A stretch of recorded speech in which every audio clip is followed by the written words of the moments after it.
Olha a bomba que o jornalista Paulo Figueiredo trouxe para nós. Parece que deu ruim para o Xandão. Mas antes considere se inscrever no canal e ative o sininho para que nossos conteúdos atinjam mais pessoas. Vamos ao vídeo.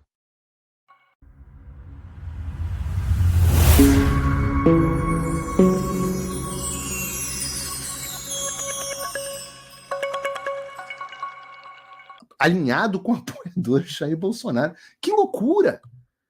Que mundo ridículo em que vocês vivem, pelo amor de Deus! Pelo amor de Deus! Agora, há também uma dificuldade, e aí por ignorância, em entender do que se tratou a carta.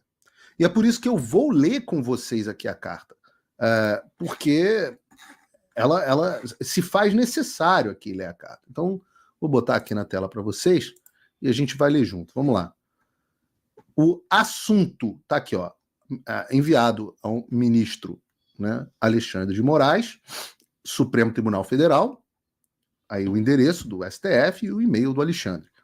Assunto: inquérito do Congresso dos Estados Unidos sobre abusos de direitos humanos no Brasil. Prezado ministro Alexandre de Moraes, escrevo-lhe na minha capacidade de membro do Congresso e presidente da Subcomissão de Saúde Global, Direitos Humanos Globais e Organizações Internacionais. Tá? Já deveria ser a dica para os jornalistas. No dia 7 de maio, presidi uma audiência pública da subcomissão intitulada Democracia, Liberdade e Estado de Direito. O objetivo dessa audiência foi discutir os alarmantes relatos de violações generalizadas dos direitos humanos cometidas por autoridades brasileiras, incluindo má conduta judicial, perseguição à oposição política, supressão da liberdade de expressão e silenciamento da mídia de oposição. Os testemunhos dados na audiência forneceram fatos e evidências críveis e substanciadas sobre estes problemas e traçaram um quadro profundamente perturbador do estado da democracia e dos direitos humanos no Brasil. A audiência levantou sérias preocupações entre os membros do Congresso dos Estados Unidos sobre o estado da democracia no Brasil. Devido à gravidade das questões e para garantir que as relações entre os Estados Unidos e o Brasil sejam conduzidas com base em informações precisas, solicito, respeitosamente, que o senhor forneça esclarecimentos sobre os seguintes assuntos. E aí ele entra no rol das perguntas. Eu peço às pessoas que estão assistindo que percam um minuto, nós estamos com uma audiência absolutamente gigantesca, nós já temos aí mais de 15 mil pessoas nos assistindo, mas eu peço a você que perca um segundinho só para clicar no like, se você está assistindo pela rede do Elon Musk, para colocar na posição no botão de repost, tá? Mas começam as perguntas sobre ele. Perguntas honestas. Número 1. Existem atualmente jornalistas ou outros indivíduos cujo conteúdo está sujeito à censura prévia por sua ordem, incluindo, mas não se limitando a medidas como bloqueio de contas em redes sociais, remoção de sites ou conteúdo online, ou quaisquer outras ações que impeçam a publicação ou livre disseminação de informações? A resposta para essa pergunta está sentada aqui na câmera diante de vocês. Há exatos 1 ano e meio, não exatos, mas aproximados 1 ano e meio, em que eu tenho minhas redes sociais bloqueadas. Muitos de vocês estão assistindo essa live por VPN, muitos de vocês estão assistindo por contas novas que eu faço, que acabam sendo bloqueadas, mas não há dúvidas a esse respeito, né? Número 2.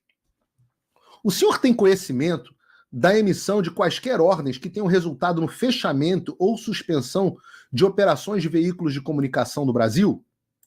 Terça livre.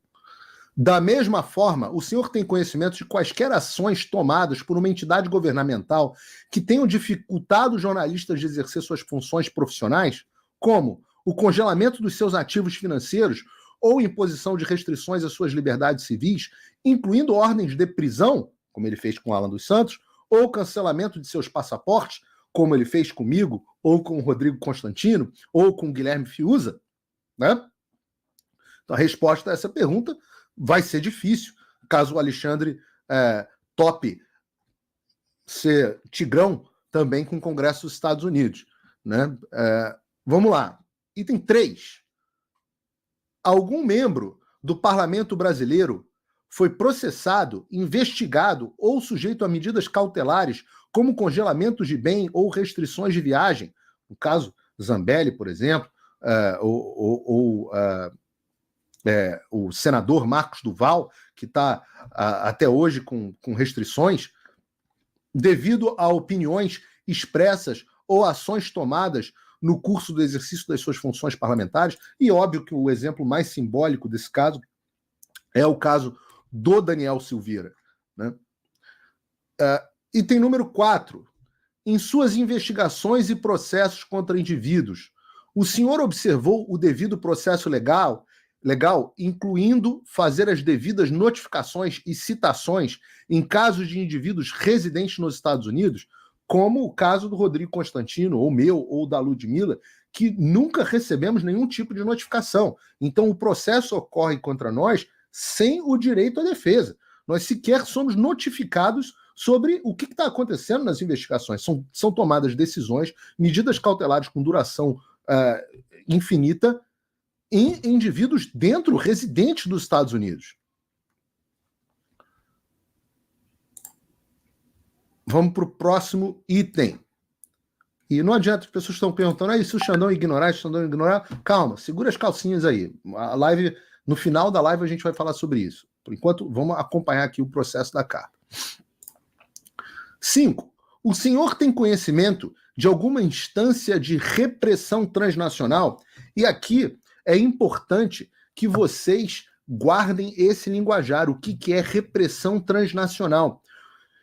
Guardem esse nome, repressão transnacional, tá aqui. Incluindo o uso de agências dos Estados Unidos ou organizações internacionais operando nos Estados Unidos, como a Interpol, para assediar indivíduos atualmente em território dos Estados Unidos e sob a jurisdição dos Estados Unidos. Vejam, por exemplo, o caso do Alan dos Santos, cujo nome foi jogado na lista da Interpol, né? Ou o meu caso, onde o governo brasileiro pediu para o FBI tentar me intimidar. E aqui ele faz referência a isso.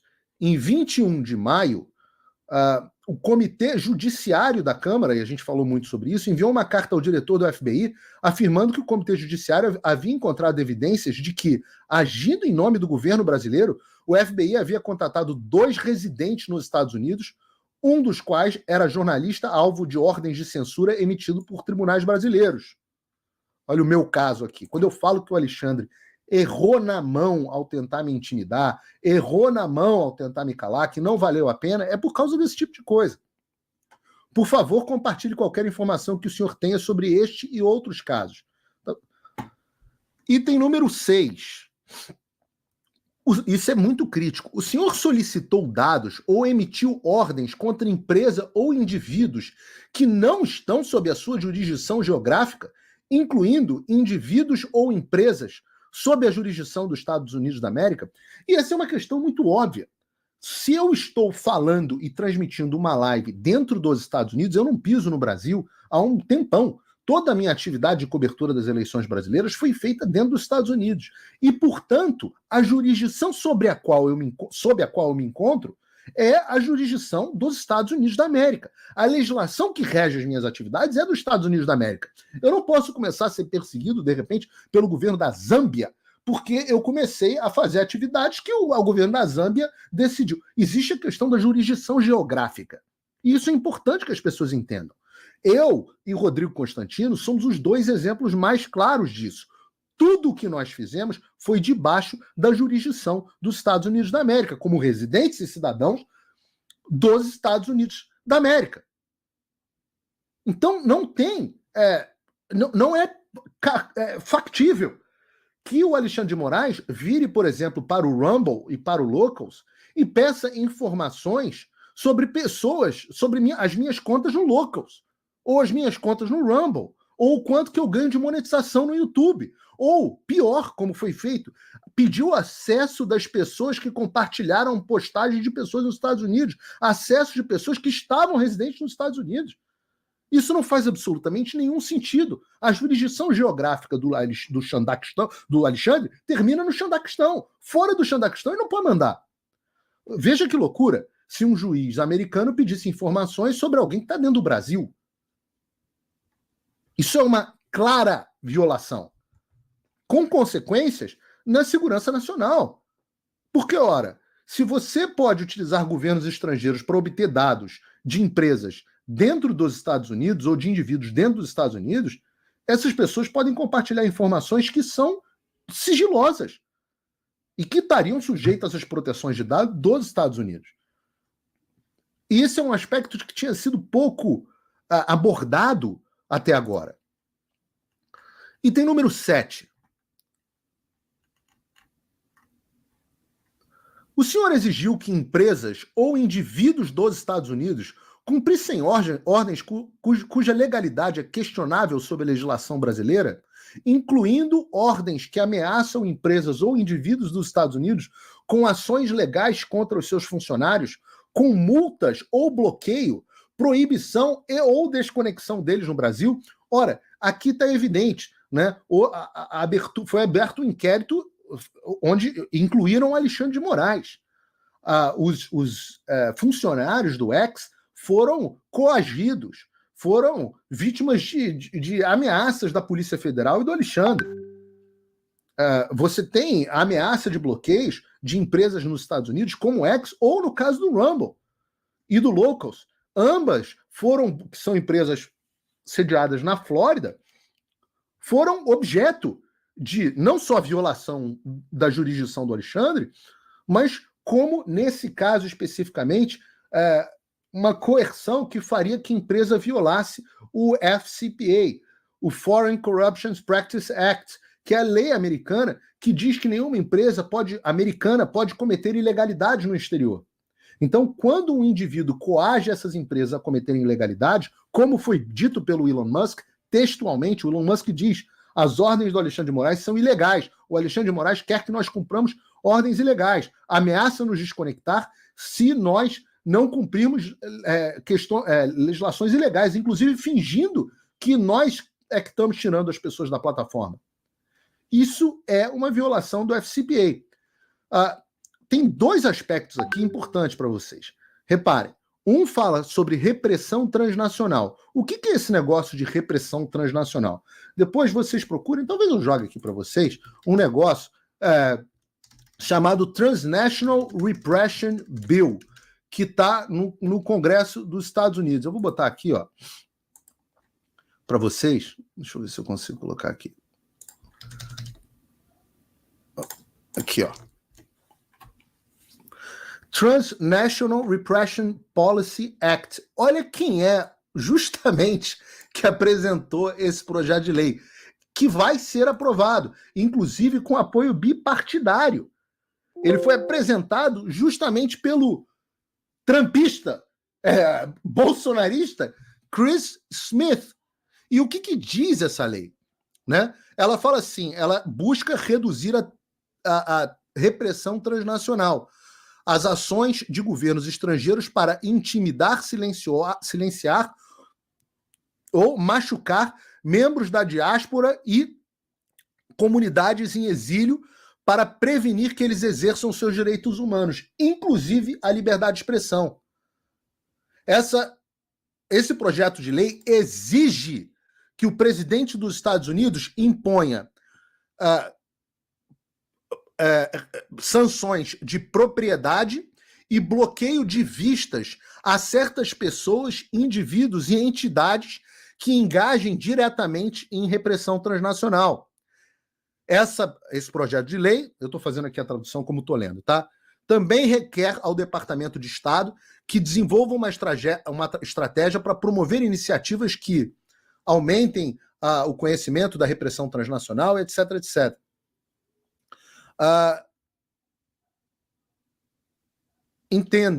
Entendam, essa lei também redireciona a comunidade da inteligência internacional para priorizar a identificação daqueles que estão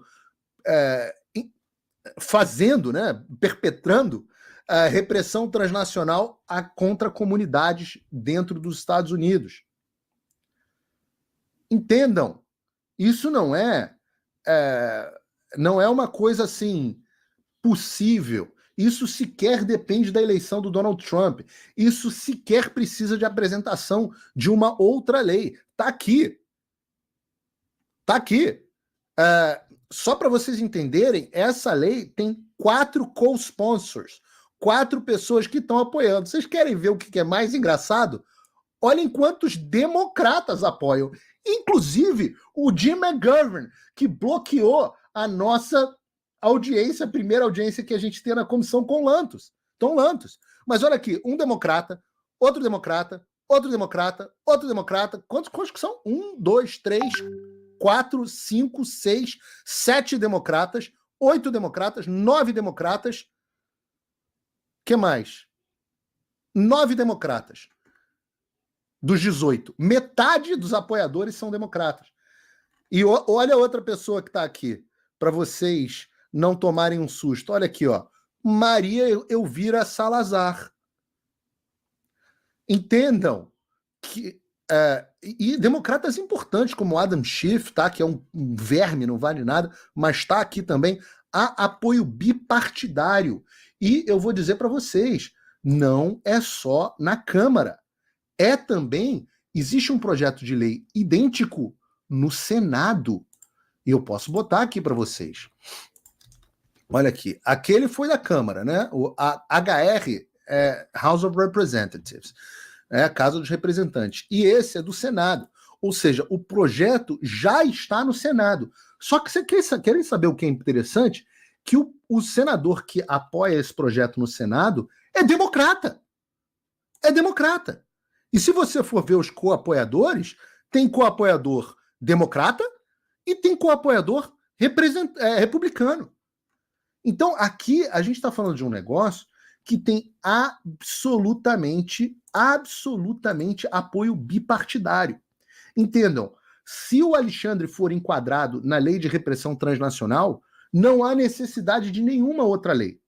Além disso, tem a questão do Foreign Corruption Protection Act. Mas eu não terminei. A gente estava aqui lendo a carta, né? A gente estava aqui lendo a carta. A carta continua. Solicito respeitosamente que o senhor forneça uma resposta dentro de 10 dias úteis. Isso não deixa de ser maravilhoso. Porque o Xandão é o rei do dar prazos, 72 horas, uma semana, 15 dias, para que alguém preste esclarecimentos. Alexandre de Moraes dá 72 horas para que Bolsonaro explique ter andado de jet ski no mar perto da baleia. Aqui é o Alexandre de Moraes que está sendo intimado a explicar em 10 dias. E se não explicar? Vamos chegar aí. Está escrito na carta. Pois estou atualmente trabalhando em legislação relacionada a este assunto com outros membros da Câmara. Está escrito. Então, assim, as pessoas que me fazem uma pergunta, Paulo, e se ele ignorar? Eu estou trabalhando em legislação relacionada a esse assunto com outros membros da Câmara. Como o senhor deve saber, tive o prazer e o privilégio de viajar para o seu país. O Chris Smith já esteve no Brasil, tem uma história heróica no Brasil, lá repatriando o menino, de conhecer e trabalhar em questões de direitos humanos e Estado de Direitos com muitos brasileiros e brasileiros americanos. Permaneço profundamente comprometido em fortalecer, a relação entre os Estados Unidos e o Brasil. Atenciosamente, Christopher H. Smith, membro do Congresso. E aí entra a cereja do bolo, porque essa parte é tão interessante e importante quanto. O Chris Smith copiou o senador Rodrigo Pacheco, presidente do Senado Federal, o deputado Arthur Lira, presidente da Câmara dos Deputados, o ministro Luiz Roberto Barroso, presidente do Supremo Tribunal Federal, e a ministra Carmen Lúcia Antunes Rocha, a nova presidente do TSE.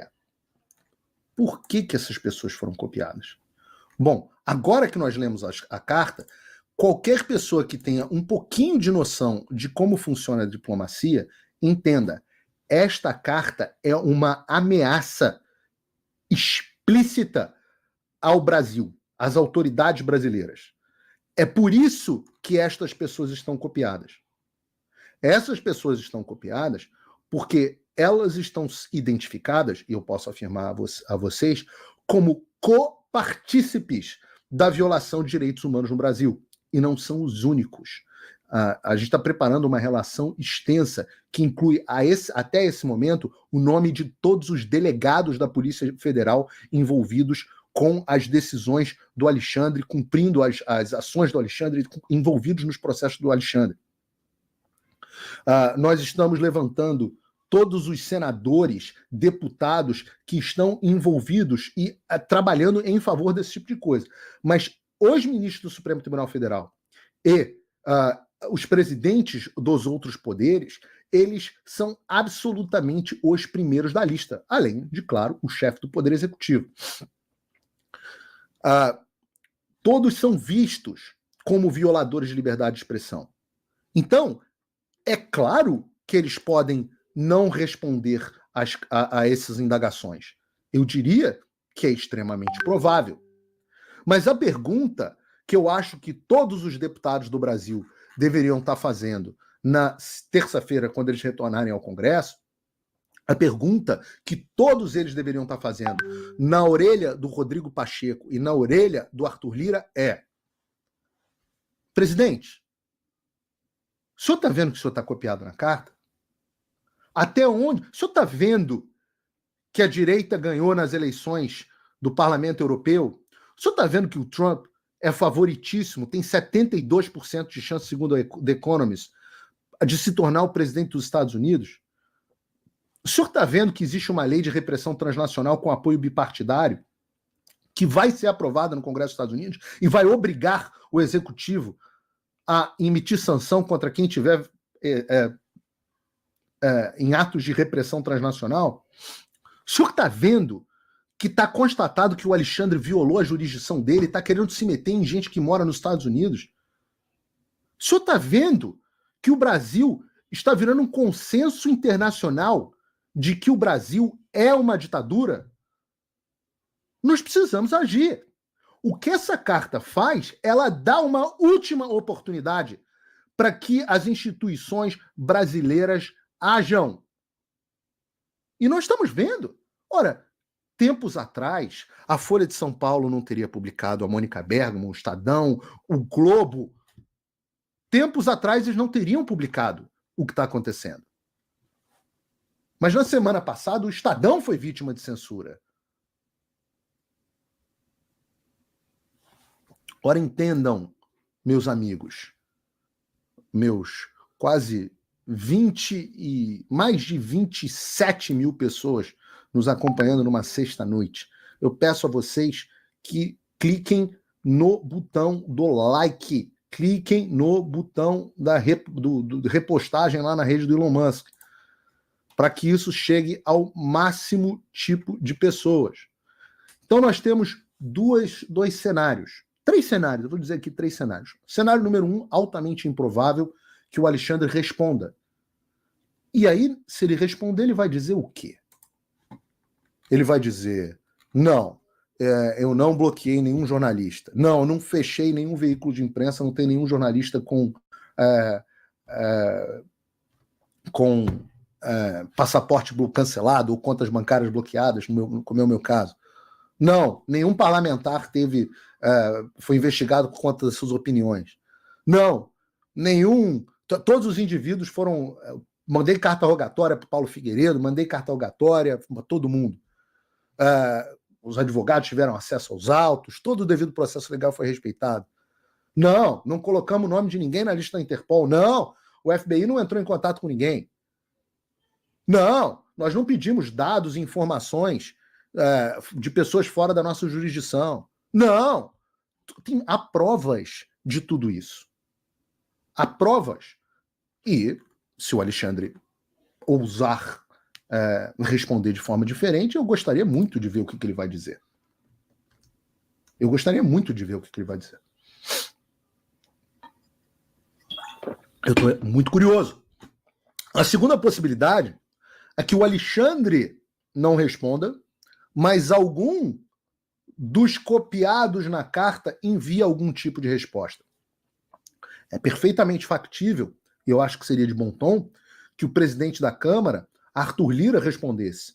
Mesmo que fosse uma resposta, ou Rodrigo Pacheco, mesmo que fosse uma resposta no tom deles, dizendo, olha, nós estamos vigilantes, o Brasil é uma democracia pujante, nós estamos enfrentando dificuldades, mas estamos encontrando uma forma de melhorar, queremos cooperar sempre com os Estados Unidos, etc, etc.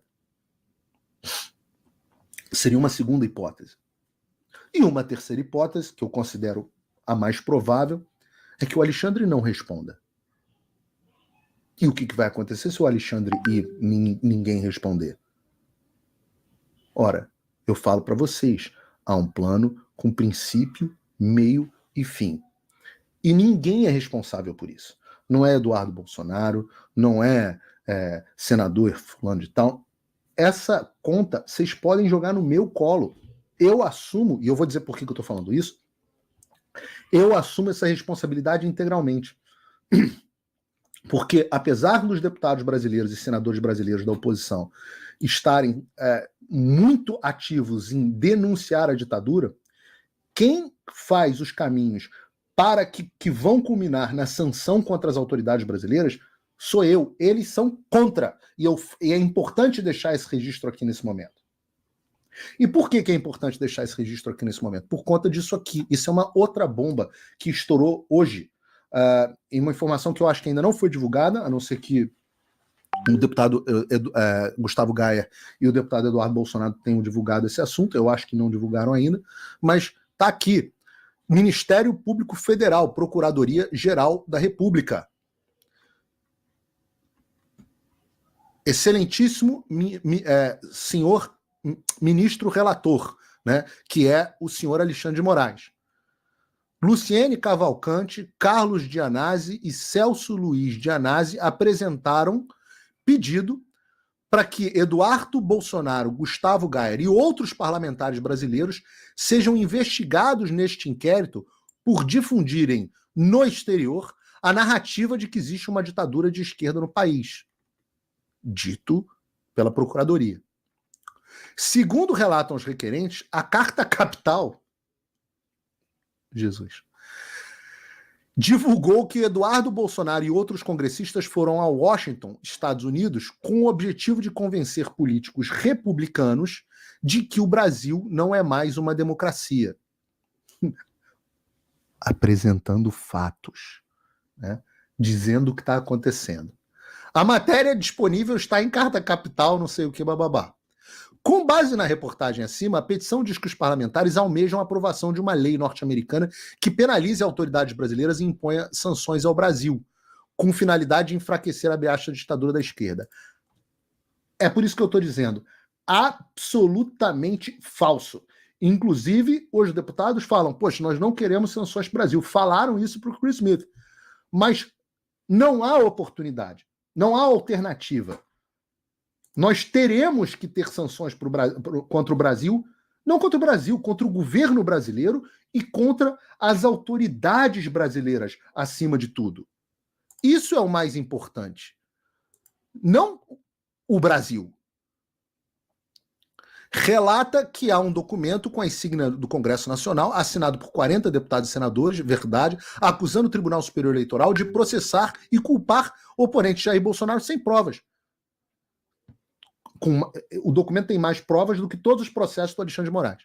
Menciona o documento intitulado The Truth About the Democracy in Brazil, direcionados a parlamentares europeus, e ressalta que Eduardo Bolsonaro fez 125 reuniões com membros da extrema-direita do continente americano no ano de 2023. Cita, por fim, a ida de uma comitiva de parlamentares à Comissão Interamericana de Direitos Humanos para apresentar a petição elaborada pelo coronel Ulisses e assinada por 76 congressistas, atribuindo a Alexandre de Moraes a prática de atos tirânicos. Vocês entendem um pouco do que foi construído ao longo do tempo? E esses caras aqui, deputado Gustavo Gayer, Nicolas, senador Girão, senador Magno Malta, senador Jorge Seife, Júlia Zanata, delegado Ramagem, falei do Nicolas aqui, quem mais? André Fernandes. Pô, eu vou cometer aqui injustiça de esquecer Capitão Alberto. Eu vou cometer injustiça aqui de esquecer vários deles. Senador Portinho, que veio também, claro, Marcel Van Hatten, até o próprio ex-deputado, deveria ser deputado, mas ex-deputado Deltan Dallagnol. Quem mais? Estou esquecendo, gente, aqui, a própria Carla Zambelli. Quantas pessoas que não tiveram aqui nos Estados Unidos com o objetivo de denunciar a ditadura do Brasil? Nossa querida, saudosa deputada Amália Barros, deputada Bia Kicis, como é que eu posso não citar o nome da Bia Kicis? Deputado Paulo Bilinski, que foi sempre um parceiro presente. Eu gostaria até que tivéssemos mais senadores, né? Mas são pessoas que, muitas vezes, com recursos próprios, vieram aos Estados Unidos para denunciar a ditadura. Agora, nenhum deles concorda e apoia sanções contra o governo brasileiro. Eles se recusam a fazer isso. Se recusam. Então vocês podem, Ministério Público, sei lá quem são esses caras, eu tenho que pesquisar depois quem são esses Luciene Cavalcante, depois eu pesquiso, de repente, o Paulo Figueiredo Show de terça-feira. Essa é toda minha. Pode botar aqui no meu colo. O único que está fazendo pedido para o Congresso dos Estados Unidos sancionar o Brasil sou eu. E eu vou dizer para vocês, o meu plano tem princípio, meio e fim, e tudo que eu disse que eu ia fazer até agora eu fiz. Vocês não estão acostumados a lidar com pessoas que sabem executar. A minha vida inteira, eu acredito no conceito de excelência. E não é excelência vocês, Vossa Excelência, não. É excelência. Significa que tudo que eu faço bem para cacete. Isso não é nenhuma arrogância. Eu faço com enorme esforço. Eu não faço porque eu sou brilhante, não. Eu faço com enorme esforço. E faço sob a bênção e para a glória de Deus. E tudo com o maior capricho. E eu executo tudo que eu planejo. E é por isso que tudo que eu disse que ia acontecer agora, aconteceu. Até agora aconteceu. Vem, Guga Noblar, o pangaré do jornalismo, o coitado, eu sou líder de audiência, tem 30 e poucas mil pessoas me assistindo agora. Coitado tá no ostracismo. O pangaré do jornalismo estudou nas melhores universidades dos Estados Unidos. O pangaré do jornalismo é um dos jornalistas mais bem pagos do mundo. O pangaré do jornalismo trabalha no quarto jornal maior dos Estados Unidos. O pangaré do jornalismo é chamado dentro do Congresso, é chamado pelos apresentadores de direita do país inteiro, do mundo inteiro. E o bonzão é aquele que, sei lá, tá no Congresso tomando lapada do Paulo Bilinski, do Nicolas. Pelo amor de Deus. E agora, você acreditar, energúmeno, que eu não sei o que eu estou fazendo? Vocês estão acostumados, e o bolsonarismo tem um pouco desse negócio, com muita gente fanfarrona, gogó, que diz que vai fazer e que vai acontecer e não faz nada. Eu só faço o que eu sei que eu posso fazer. E eu digo a vocês, e eu estou dizendo porque eu já vi 3 rascunhos, eu estou no 4º rascunho que eu já vi até agora da legislação específica para o Brasil. E para a jornalista do Jorge Soros, da agência pública, deixa eu avisar para vocês, ela tem muita semelhança com aquela que eu mostrei da Nicarágua, que foi utilizada como exemplo. Também tem semelhanças com a da Bielorrússia. Também tem semelhanças com a da Venezuela. Países que passaram por um processo, como o do Brasil, de ditaduras, na sua maioria de esquerda, e que já sofreram sanções do governo americano. Caso as autoridades brasileiras não hajam, o Brasil vai sofrer. E a pergunta que eu volto a dizer, todos os congressistas devem virar para os presidentes das casas na terça-feira, quando eles retornarem ao Congresso, e falarem: nós vamos mergulhar o Brasil nessa aventura? Rodrigo Pacheco, o senhor não quer ter visita aos Estados Unidos, não quer mais vir aos Estados Unidos, não? O senhor quer ter seus ativos bloqueados no exterior? O senhor quer ter O senhor quer ser impossibilitado com o seu escritório de advocacia de fazer negócio com empresas americanas? É uma boa pergunta, senhor Arthur Lira. O senhor quer que o senhor e outros deputados da sua casa sofram esse destino? Ministro Barroso, o senhor que está aqui sempre em Key Biscayne, com tantos amigos meus, o senhor que adora vir a Miami, não sei se esse apartamento é do senhor, mas o governo americano sabe. Se for, o senhor quer o seu apartamento bloqueado? Gilmar Mendes, você não tem conta no exterior, não? O senhor quer essa conta bloqueada, seu Gilmar? Os senhores querem enfiar o Brasil debaixo de sanções? General Frajola, deixa eu lhe dar uma notícia. Comandante do Exército Brasileiro, deixa eu lhe dar uma notícia. Tem um dispositivo dentro da lei que cessa todas as cooperações militares entre Brasil e Estados Unidos. Sabe o que isso vai fazer com o nosso exército? Vai fazer o senhor lá de pires na mão pedir ajuda para a China e para a Rússia. Talvez seja esse o seu objetivo. Talvez seja isso. Mas aos outros generais, aos outros 4 estrelas, é isso que vocês querem?